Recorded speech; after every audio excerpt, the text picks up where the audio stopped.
நம்ம குக்கரில் ஏதாவது வந்து சமைச்சிருப்போம். அந்த ஸ்மெல் வந்து பார்த்திங்கன்னா அந்த குக்கரில் இருந்துக்கிட்டே இருக்கும். ஒன்று ஏதாவது கிரேவி, நான்வெஜ் அந்த மாதிரி சமைச்சிருப்போம். ஸோ அது வந்து என்ன தான் நம்ம வாஷ் பண்ணாலும் சம்டைம்ஸ் வந்து பார்த்திங்கன்னா போகாது. ஸோ அந்த ஸ்மெல்லை வந்து பேடாக இருக்கக்கூடிய அந்த ஸ்மெல்லை ரிமூவ் பண்ணுறதுக்கு இந்த டிப்பை ட்ரை பண்ணுங்கள். ஸோ நம்ம வீட்டில் இருக்கக்கூடிய பிரியாணி இலை தான் எடுத்திருக்கேன். இதே கேஸ் ஸ்டவ்வில் இந்த மாதிரி லைட்டாக பற்ற வச்சுட்டு அதை வந்து அணைச்சிருங்க. அணைச்சிட்டு இந்த குக்கரில் போட்டு வச்சுட்டு மூடி வச்சுருங்க. ஸோ அந்த ஸ்மெல் எல்லாத்தையும் வந்து பார்த்திங்கன்னா இது உங்களுக்கு ரிமூவ் பண்ணிடும். ஸோ அதுக்கப்புறம் நீங்கள் இதை ஆஸ் யூஷுவல் வாஷ் பண்ணிவிட்டு யூஸ் பண்ணிக்கலாம்.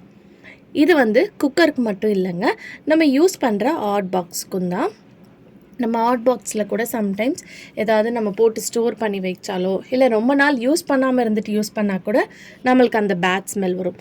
அதை ரிமூவ் பண்ணுறதுக்கும் இந்த மாதிரி பற்ற வச்சுட்டு நீங்கள் போட்டு மூடி வச்சுட்டு அந்த புகைலாம் அணைஞ்சு எல்லாம் செட்டில் ஆனதுக்கப்புறம் ஓப்பன் பண்ணி பார்த்தீங்கன்னா உங்களுக்கு அந்த ஸ்மெல்லே இருக்காது.